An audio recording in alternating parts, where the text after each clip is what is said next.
Bismillahirrahmanirrahim. Assalamualaikum warahmatullahi wabarakatuh. Alhamdulillahi wa kafa wa salatu wassalamu ala nabiyil mustafa wa ala alihi wa sahbihi ahli tuqa wal wafa amma ba'd. Fa ya rabbi zidni ilma warzuqni fahma.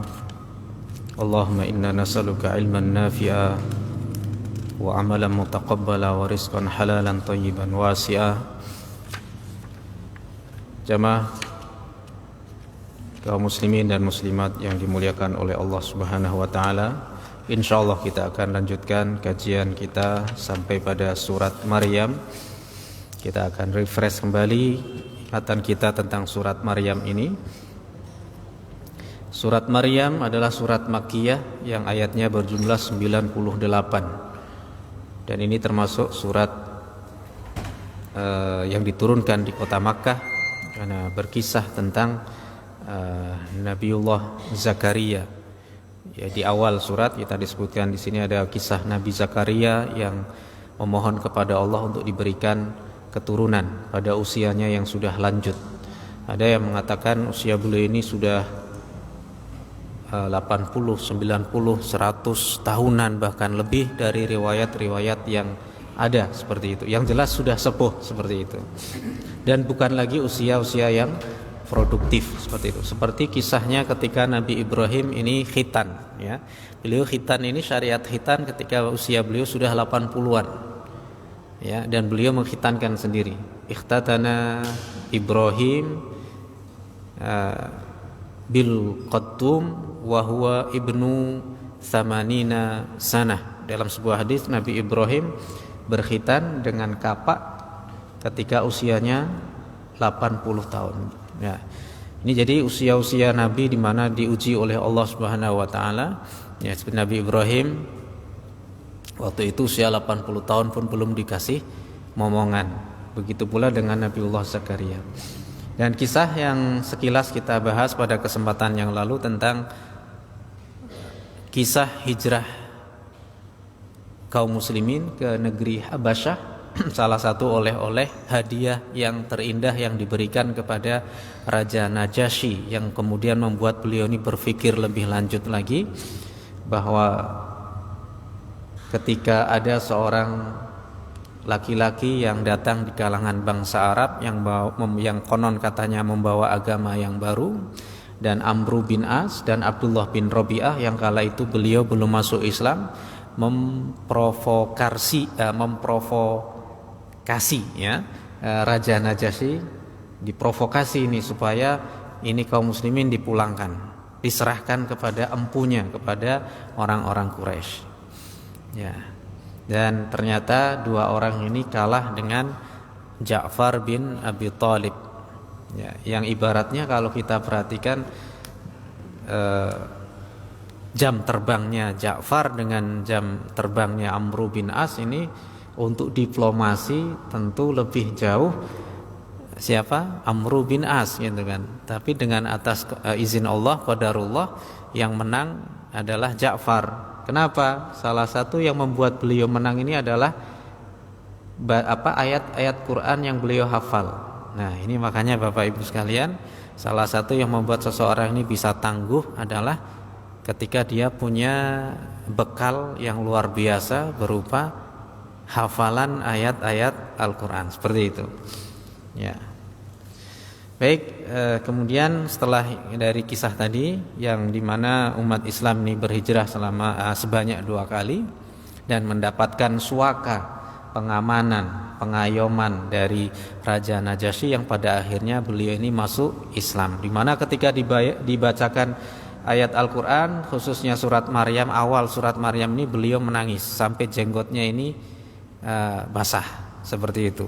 Bahkan uskup-uskupnya yang ada di sekitar beliau itu juga nangis semua, bahkan sampai kitab-kitab mereka ini yang mereka bawa itu juga basah.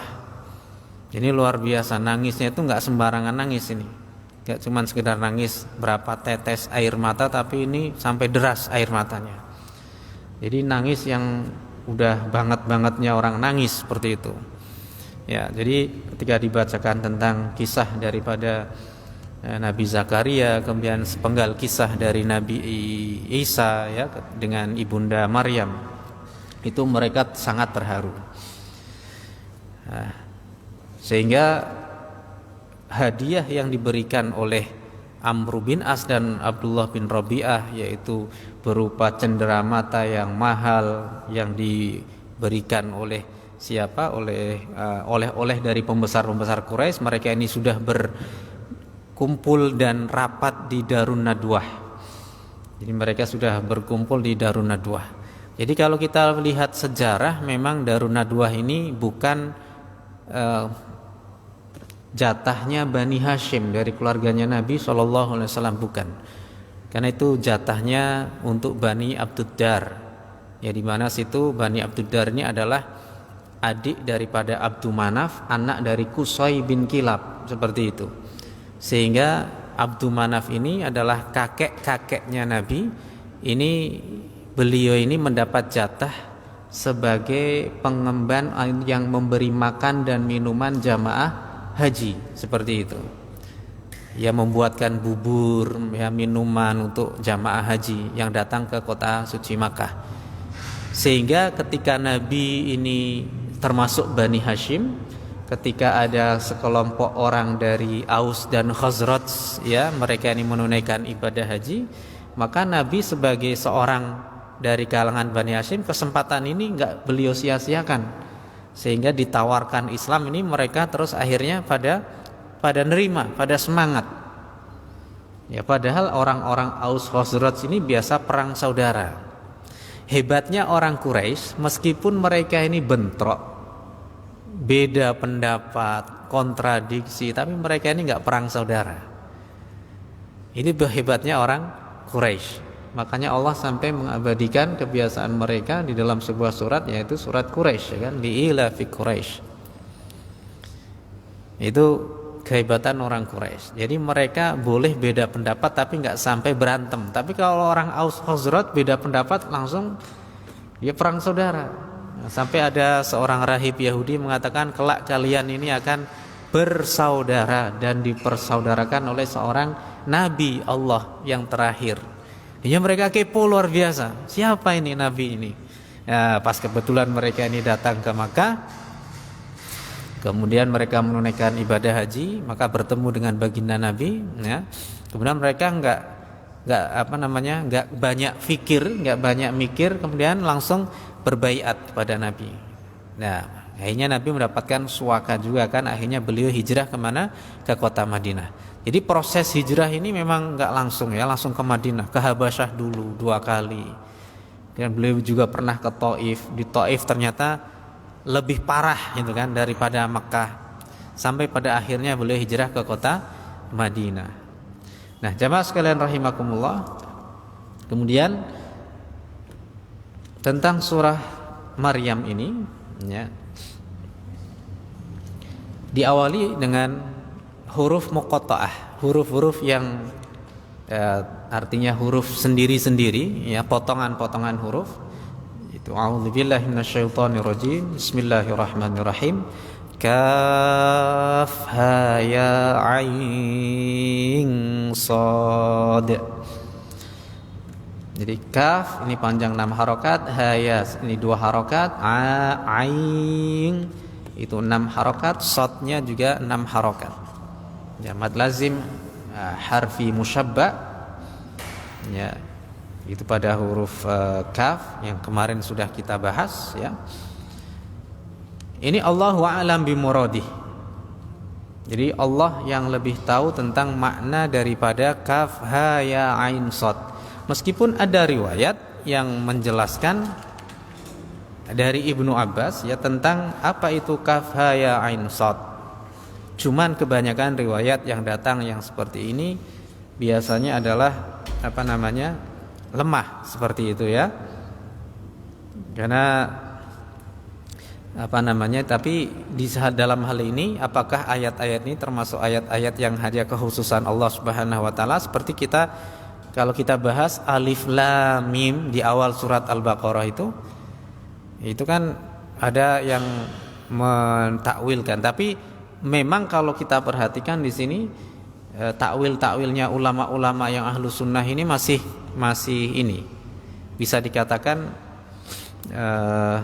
meskipun riwayat kita berbicara riwayat yang lemah gitu ya, masih mending untuk diterima gitu kan, dibandingkan dengan huruf muqatta'ah seperti ini yang ditakwilkan oleh orang-orang luar ahlu sunnah. Contoh orang Syiah, ada surat-surat yang diawali dengan hamim. Surat-surat yang diawali dengan hamim itu panjangnya rata-rata adalah dua lembar setengah. Jadi 1/4 juz itu rata-rata. Surat Asy-Syura ya. Kemudian surat Al-Ahqaf itu diawali dengan hamim. Itu rata-rata kalau kita kalkulasi panjangnya 1/4 juz. Karena 1 juz berapa? 10 lembar kan itu kan. Ini 2 lembar setengah. Jadi surat yang diawali dengan hamim ini, kata orang Syiah, hamim ini ditakwilkan oleh mereka, ditafsirkan dengan haram Muawiyah. Muawiyah ini hukumnya haram. Ya. Karena Muawiyah bin Abi Sufyan ini lawan politiknya daripada sahabat Ali bin Abi Thalib. Tapi ini takwil yang jauh. Tidak disepakati oleh ulama Ahlus Sunnah. Nah, di sini ada riwayat dari Imam Al-Firyani, Sa'id bin Mansur, Ibnu Abi Syaibah, Abad bin Hamid, Ibnu Jarir, Ibnul Mungdir, Ibnu Abi Hatim, Imam Hakim, tapi mensahihkan riwayat ini. Ibnu Mardawayh, Al-Imam Al-Baihaqi dalam kitabnya Al-Asma was Sifat. Imam Dhiya dalam kitabnya Al-Mukhtarah dari Ibnu Abbas fi qaulihi, dalam firman Allah kaf ha ya ain sad. Itu di riwayat dari Ibnu Abbas menyebutkan kabir hadin amin aziz sadiq. Jadi kafnya itu adalah kabir, yang maha besar. Ini adalah salah sifat-sifat Allah. Kemudian haknya adalah hadin, yang memberikan petunjuk. Ya, kemudian ya-nya itu adalah amin. Ya, al-amin, yang menjaga amanah, yang tepat menepati janjinya. Kemudian ainnya itu aziz, yang perkasa. Sodnya adalah shadiq, yang maha benar. Ini riwayat dari Imam Al-Baihaqi dan Imam Al-Hakim. Ya. Memang ada ini, cuman ini kebanyakan kalau ulama menjelaskannya ini Allahu a'lam bimuradih. Tapi ada beberapa memang yang ada riwayat seperti itu ya, yang menjelaskan tentang takwil daripada beberapa huruf-huruf yang terpotong-potong ini. Kemudian ada juga riwayat Ibnu Abbas yang lainnya oleh Imam Al-Baihaqi juga dalam kitabnya Al-Asma wa Sifat, kaf ha ya ain sad, qala, beliau berkata, kaf kafin, kafin al-kafi, yang mencukupi.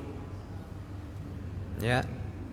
Min karim, yaitu dari zat yang maha pemurah. Karim ini adalah zat karena saking banyaknya memberi, maka seseorang disebutkan dengan nama karim. Jadi karim berbeda dengan syarif. Kalau syarif ini secara nasab mulia, tapi kalau karim mulianya karena suka memberi. Yang punya Allah Al-Karim, ya Karim adalah yang zat yang maha memberi, mulia karena memberi. Karena orang yang suka memberi dia mulia di mata orang lain. Dia orang yang dermawan ya, dikenang seperti itu. Meskipun secara ekonomi dia biasa-biasa aja. Ya. Kemudian hak min hadin, haknya adalah hadin, yang memberikan petunjuk. Ya-nya itu tidak diambil dari huruf awalnya tapi di tengah, hakim, yang pertama tadi amin. Ainnya adalah alim, sodnya adalah shadiq. Ya. Kemudian Ibnu Abi Hatim dari Ibnu Mas'ud dan beberapa kalangan dari sahabat Rasul sallallahu alaihi wasallam, kaf ha ya ain sad. Jamaah sekalian, mungkin yang seperti ini tidak kita jumpai pada beberapa kitab tafsir beberapa kita jumpai gitu kan. Ya. Mungkin di Ibnu Katsir sendiri saya tidak menjumpai seperti ini ya. Tapi di sini saya jumpai ada di Fathul Qadir, kayak karya Imam Asy-Syaukani. Ya, ini Imam Asy-Syaukani ada. Ya. Di sini dari riwayat Ibnu Mas'ud kaf ha ya ain sad ya. Kemudian kafnya ini adalah Al-Malik, wal ha'u minallah, wal ya'u wal ain minal aziz. Haknya itu lafaz Allah di dalamnya. Wal ya'u wal ain, ya ain al-aziz, kumpulannya. Sadnya adalah al-musawwir ya.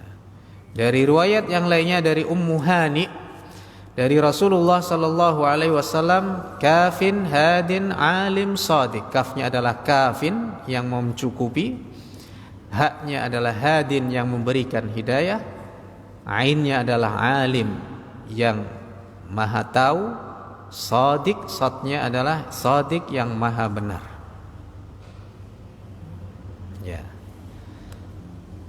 Sehingga ada riwayat Ibnu Jarir meriwayatkan dari Fatimah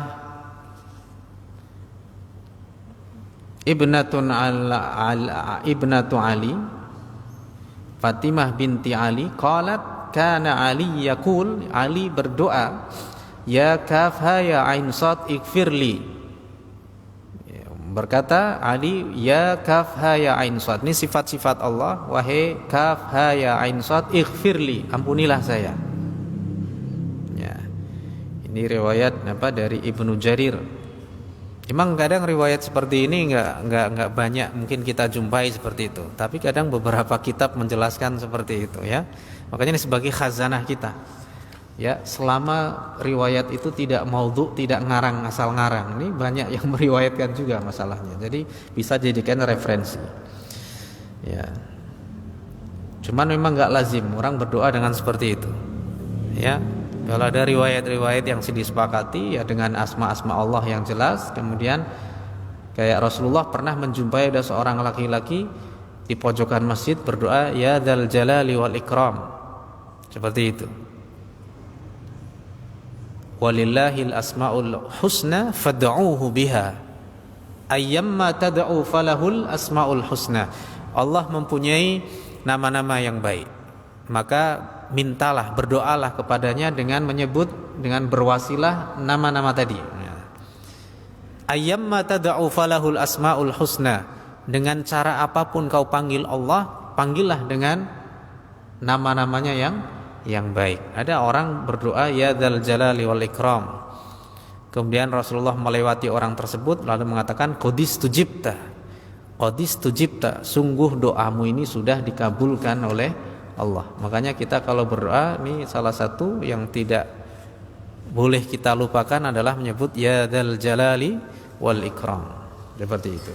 Karena Rasulullah pernah melewati orang, melalui orang yang sedang berdoa dengan diawali ya dzal jalali wal ikram, itu kemudian Allah sudah doamu sudah diijabai oleh Allah.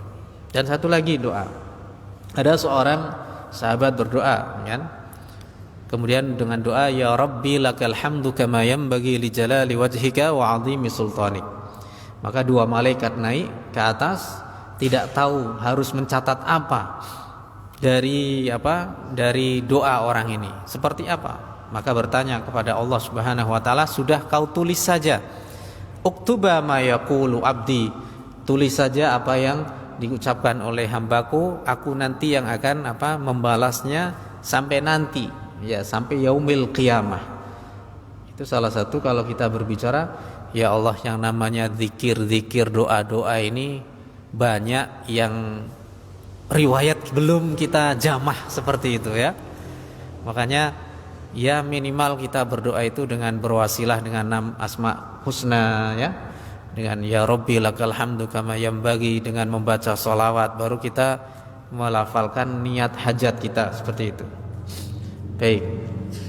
Kemudian ada riwayat yang lainnya dari Ibnu Abbas, kaf ha ya ain sad al kafu al kafi, al kaf al kafi. Al kafi itu yang maha mencukupi, wal ha'u al-hadi, yang memberikan hidayah, wal ainu al-alim, yang maha ainnya adalah al-alim, yang maha mengetahui, was-sadu as-sadiku, was-sadu as-sadiku, sadnya adalah as-sadiq, yang maha benar.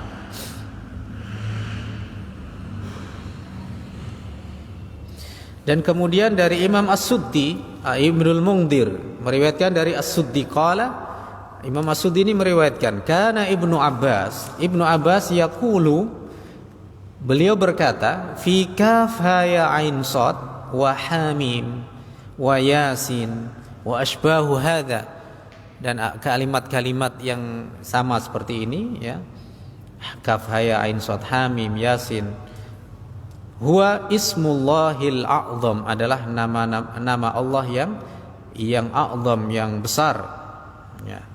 Pada riwayat yang lainnya beliau berkata, qasamun aqsamallahu bihi, satu sumpah yang Allah bersumpah dengannya, wa huwa min asma'illah.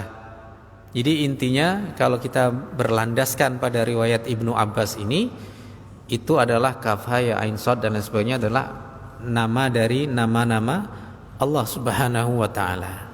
Seperti itu. Memang ada beberapa riwayat yang dilemahkan seperti itu.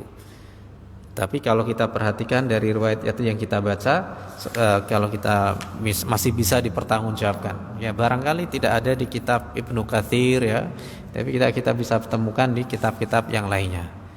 Maka ilmu itu sangat luas sekali ya.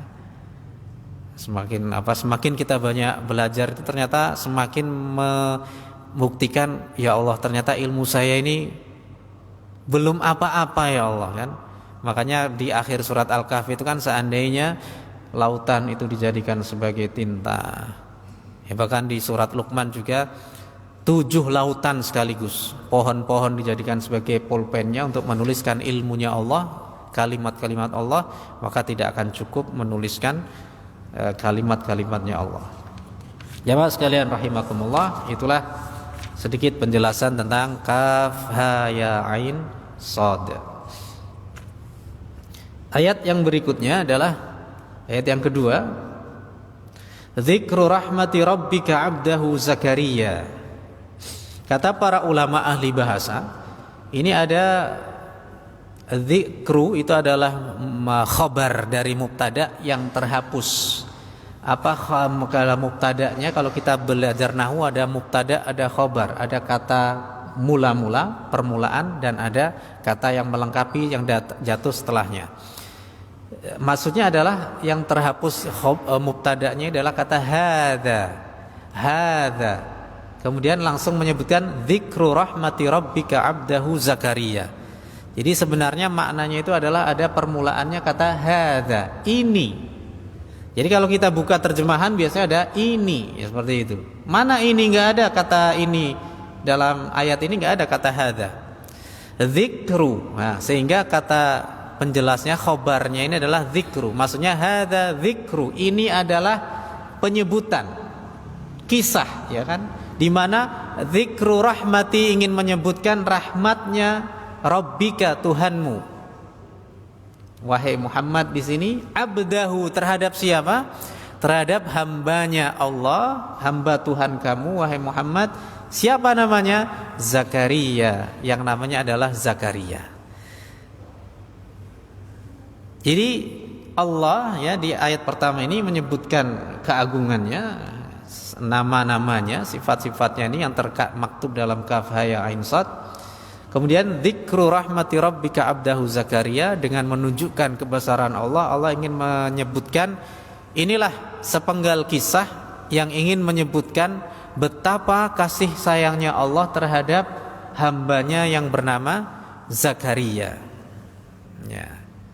Nabi Zakaria ini adalah nabi dari kalangan Bani Israel ya. Nanti ada kisah yang lebih sendiri ya, kisah Nabi Zakaria dengan anaknya Yahya, yang dua-duanya itu dibunuh oleh orang-orang Bani Israel. Kemudian datang setelahnya itu Nabiullah Isa ya. Nabi Isa adalah nabi terakhir dari kalangan Bani Israel. Ada kurun waktu sekitar 5 abad ya, seperti itu. Sehingga ajaran agama ini juga sudah, artinya ajaran agama Nasrani itu juga sudah banyak inhiraf, sudah banyak perubahan dari orang-orang, tangan-tangan orang-orang yang jahil, orang-orang Yahudi, yuharrifunal kalima amma wadhihi, mereka merubah posisi, artinya ayat-ayat ini dari tempatnya, tidak sesuai dengan apa yang diturunkan oleh Allah. Ya, seperti itu. Kemudian ini kalau kita berbicara tentang Nabiullah Zakaria, bahwa di awal surat Maryam ini Allah ingin bercerita sepenggal kisah tentang Nabi Zakaria. Yaitu apa? Berhubungan dengan apa? Idnada rabbahu nidaan khafiyya. Kata id ini makna aslinya, maknanya itu adalah ketika, tatkala, manakala. Tetapi ada juga kata yang tersirat, kata perintah di dalamnya adalah ingatlah ketika. Jadi biasanya dalam ayat Al-Quran yang diawali dengan id, wa id, itu artinya tatkala, itu ada yang namanya dalam kurung ingatlah. Ingatlah ketika nada, yaitu siapa yang memanggil di sini, berdoa Rabbahu, berdoa kepada Tuhannya, yaitu Nabi Zakaria. Ketika beliau ini berdoa memohon kepada Allah, nada yunadi. Ya, nada yunadi itu artinya memanggil dengan panggilan yang keras. Tetapi di sini maknanya bukan itu, bukan makna yang zahir memanggil kemudian berdoa kepada Allah, ya Allah, kayak itu enggak. Jadi nada yunadi itu artinya memanggil. Kita memanggil Allah itu tidak perlu dengan suara yang keras. Allah itu lebih suka dengan tadarruan wa khufyah, dengan cara yang tadarru wa khufyah, dengan merendah diri di hadapan Allah, dan juga khufyah dengan suara yang lirih, seperti itu. Jadi kita salah satu bagaimana sunnahnya berdoa seperti yang dilakukan oleh Nabi Zakaria ini bisa dijadikan kita contoh. Merintih di hadapan Allah, sebenarnya rintihan ini bisa dikeraskan, tapi karena kenapa alasan beliau ini kemudian kok dengan panggilan dengan yang khafiyah. Jadi nada yunadi, nida itu panggilan, biasanya keras. Makanya adzan itu adalah dulu awalnya itu namanya adalah istilahnya nida. Ya, adzan itu istilah awalnya itu adalah an-nida, panggilan.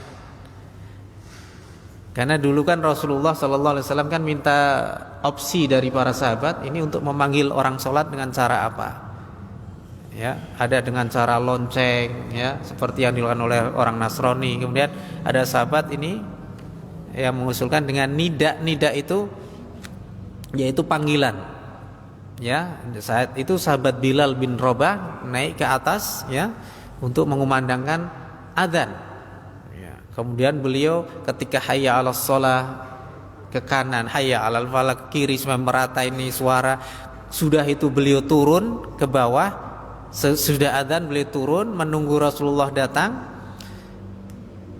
Kemudian iqamah itu dilakukan di dalam masjid itu kan. Sehingga kalau kita berbicara ini, kenapa kok iqamah sahabat Bilal artinya tidak naik lagi, capek kan? Naik lagi. Makanya ada beberapa masjid yang iqamahnya itu lirih, tidak dimasukkan ke mic karena ingin meniru apa yang dilakukan oleh sahabat Nabi ini. Kalau adzan biar orang dengar semua, tapi kalau iqamah tidak pakai mic. Tapi pakai mic juga tak apa-apa, seperti itu ya kan. Karena kenapa dulu ilatnya kenapa sahabat Bilal kalau iqamah enggak naik lagi? Karena kasihan beliau naik lagi terus turun lagi kan itu. Makanya iqamahnya di dalam masjid sehingga tidak terdengar keras ke luar itu kan. Tapi kalau adzan karena beliau naik sehingga terdengar ke seluruh penjuru Madinah. Tapi kalau iqamah cuma di masjid. Dan kebiasaan sahabat ya iqamah mereka artinya sudah ada di dalam seperti itu ya. Ya. Jadi sini idnada, nada ini sebenarnya panggilan yang keras, sebenarnya dengan suara yang keras. Tapi di sini apakah Nabiullah Zakaria ini berdoa kepada Allah dengan panggilan yang keras? Bukan seperti itu. Ada alasan kenapa Nabi Zakaria ini ketika berdoa kepada Allah, idnada rabbahu nidaan khafiyya.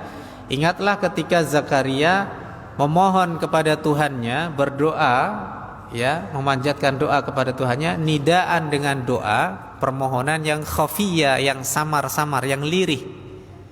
Seperti itu. Nah, kata para ulama, kenapa beliau ini dengan nidaan khafiyah, kata-kata dengan panjatan doa yang lirih seperti itu? Ada yang mengatakan yaitu yang pertama, pendapat yang pertama mengatakan li'annahu ab'adu 'anir riya, ab'ada 'anir riya.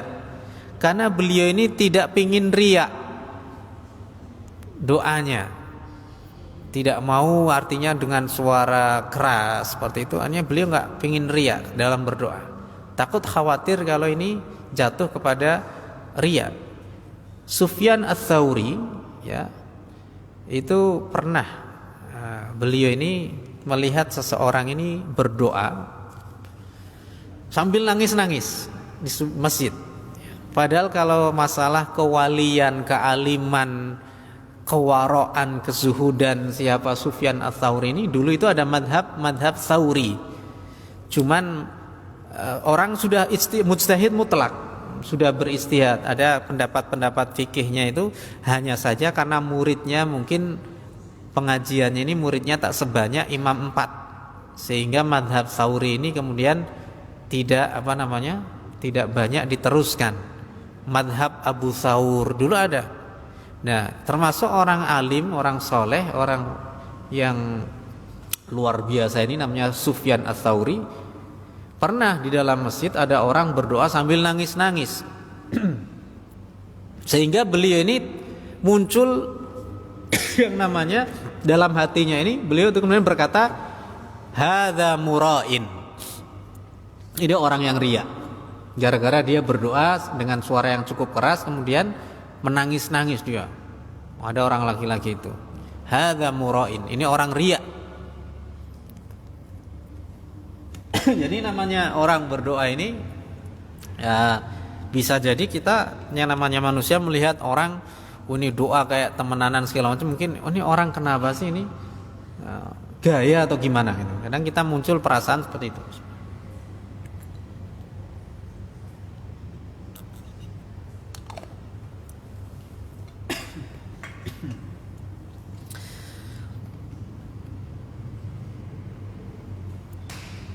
Insyaallah ini luar biasa hari ini ya.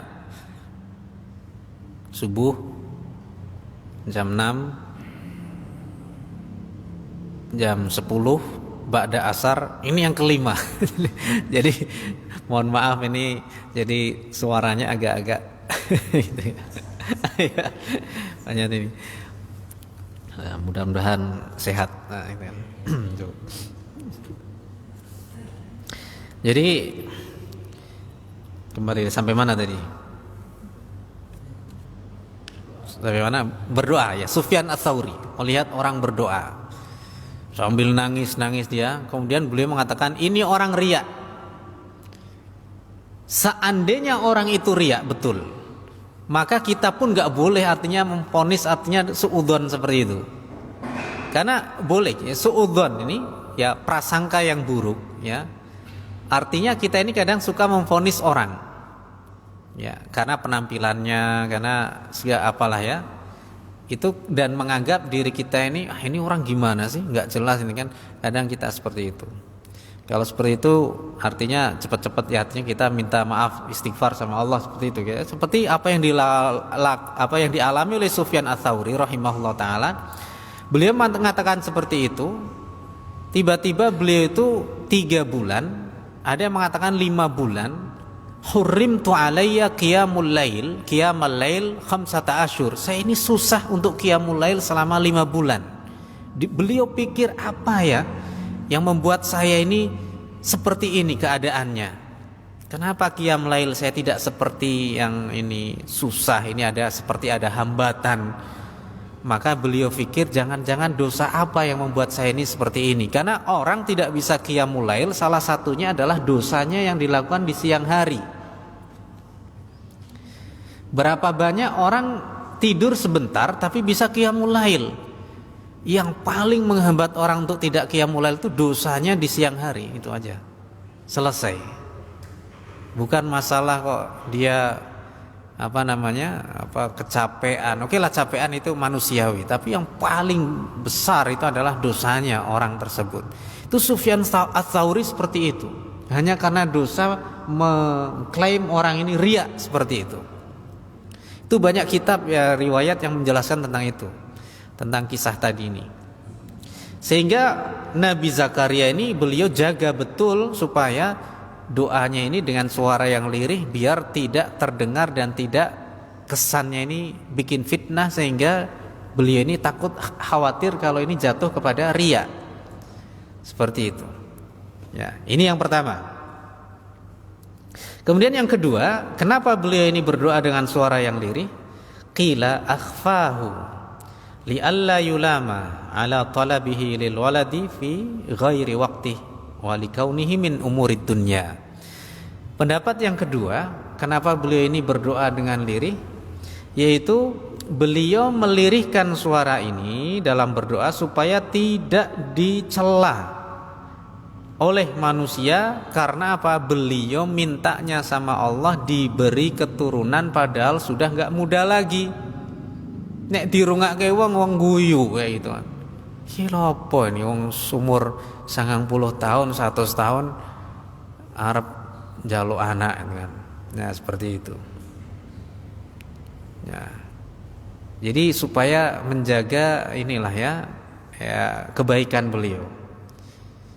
Ya. Jadi kadang orang ini meminta sesuatu mengukur kondisi. Sebenarnya kalau kita minta sama Allah itu jangan pakai takaran kita, sebenarnya takarannya Allah. Kebanyakan kita ini kenapa doa kita ini ya sesuai dengan prasangka kita, karena kita ngukurnya takaran manusia, hitung-hitungan manusia. Jangan pakai hitungan manusia lah ya. Jadi pakai takaran pakai takaran Allah. Jangan, kalau takaran manusia kita nggak nyampe lah bahasanya kayak gitu. Wong saya dengan gaji sekian kayak gini kok saya bisa haji ya, ini gimana ini takaran manusia kan. Jadi kita pakai takarannya Allah saja. Ya. Jadi itu ya, kita harus dalam berdoa itu adabnya harus seperti itu. Jadi jangan pakai takaran kita melulu lah. Salah kita itu kalau berdoa takarannya kita dulu. Sehingga apa? Nah, kita nggak pede ketika melantunkan doa itu. Ya. Jadi beliau ini menyembunyikan ini suaranya, artinya suaranya itu tidak dikeraskan karena permintaan beliau adalah minta dikaruniai anak seperti itu. Padahal usianya sudah tidak muda lagi. Pendapat yang ketiga, karena apa? Ini urusan dunia ya. Ini urusan anak tidak punya anak. Meskipun ada riwayat mengatakan orang yang tidak punya anak nantinya di surga dengan suaminya itu dia akan mendapatkan anak ya, hamil seperti itu kan, tidak merasakan sakit, kemudian anaknya ini lahir cepat besarnya, kemudian seumuran dengan dia dan menemani dia nanti di surga. Jadi intinya masih ada kesempatan itu kan, artinya meskipun tidak di dunia tapi insya Allah nanti di akhirat diberikan oleh Allah, seperti itu.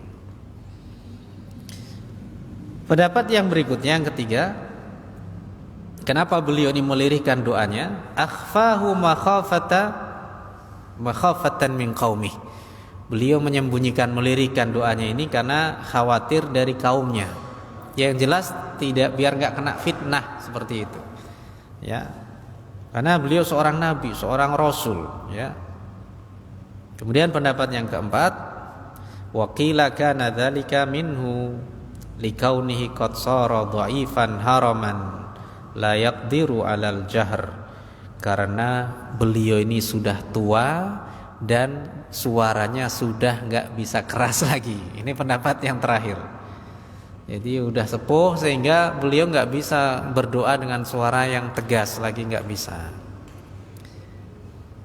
Makanya kalau orang yang sudah terlalu lemah, tua, ya, itu sebenarnya kalau untuk jadi imam memang kasihan, ya. Kasihan suaranya sudah nggak terlalu keras, ya kan? Seperti itu. Ya, itu. Jadi harus yang lebih energik seperti itu, ya. Di Malaysia itu mazhabnya Syafi'i, tapi imamnya muda-muda semua. Ya muda-muda semua itu kan. Ya suaranya bagus, morotalnya bagus ya kan. Jadi jangan salah. Memang banyak orang yang mengartikan harus orangnya lebih tua. Itu lebih tua itu kan peringkat keberapa di hadis Muslim itu kan? Saya pernah ngisi di pelatihan imam itu kan. Ya ummul qauma aqra'uhum li kitabillah. Yang berhak mengimami itu adalah yang paling aqra', yang paling bagus bacaannya, paling banyak hafalannya ya. Ya.